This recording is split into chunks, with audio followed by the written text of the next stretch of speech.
Hey everyone, welcome to Reverse Homesteading. I thought I would show you my little rhubarbs. I think they're very cute, but I'm probably biased. This is my Wandon Red. It actually looks like a piece of rhubarb. Beautiful little red stem there. Remember not to eat the leaves. They have a lot of oxalic acid in them, and yeah, not good for you or your pets to eat those. This little one is the Victoria rhubarb. When I got it, it had like a little leaf about that big. I don't think it's the same leaf that's come back on the rhubarb crown. And it was super dry, so I soaked it in a bucket of water for about an hour, I think. And it eventually came back and little leaf came out, and I moved it, so the poor little plant. But it must be tough.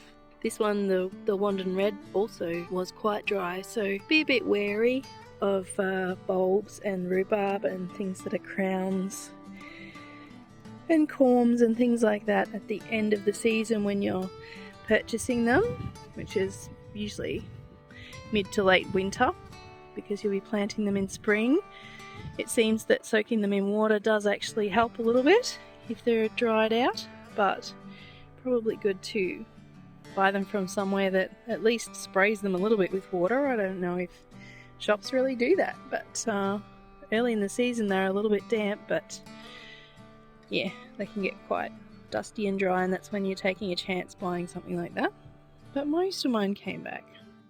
I thought I'd show you my beautiful freesias. They just came out this week. They smell amazing. They remind me of my childhood and other things. I know someone in the family that was saying just the other day that how much she loved freesias. They remind her of her dad. So I offered her these. I only put them in a pot because I just didn't know where to put the other ones, and it was early and I wanted to see if they were going to work. So she'll have a couple, so that'll be good. I love freesias as well. Love the scent. Anyway, that's there for if the possums want to eat it. Hopefully they won't. They haven't so far. I'll see her soon and hand those over.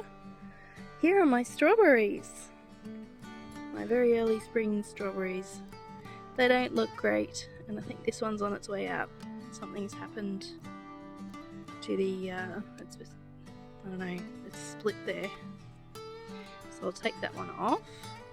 But the other ones aren't too bad. Not this time of the year anyway.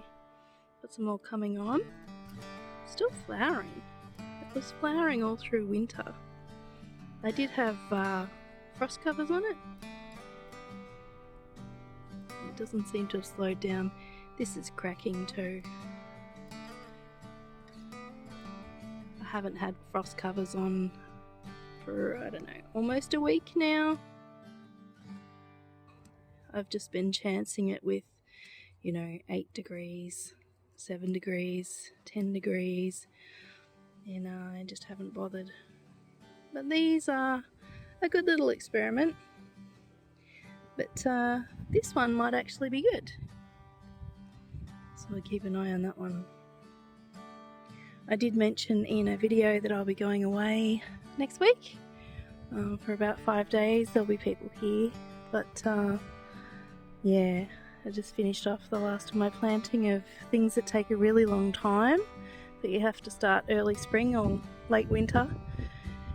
They're tomatoes, eggplants, capsicums, peppers, chilies, those sorts of things. You can sort of fill up the garden anytime with bok choy and easy greens like that, lettuce, but some things just take a really long time, so that's why they've started early. Ooh, I thought I'd show you my cherry as well. This is my Stella cherry. The other day I was worried that it had green blossoms, but it's actually leaves. So that's really good news, because if it had green blossoms, it would, I've forgotten the name of it now, the Japanese cherry blossoms that don't actually produce edible fruit. They would be really sour, and I like sour cherries, but it's not the good kind of sour cherries. These might actually be flower buds. I'm hoping they are. There might be more leaves.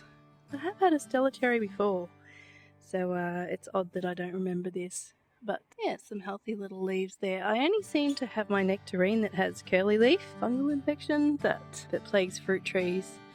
And yeah, so I just have to be very careful not to touch one plant and then any other. I wanted to show you that my little coriander have sprouted.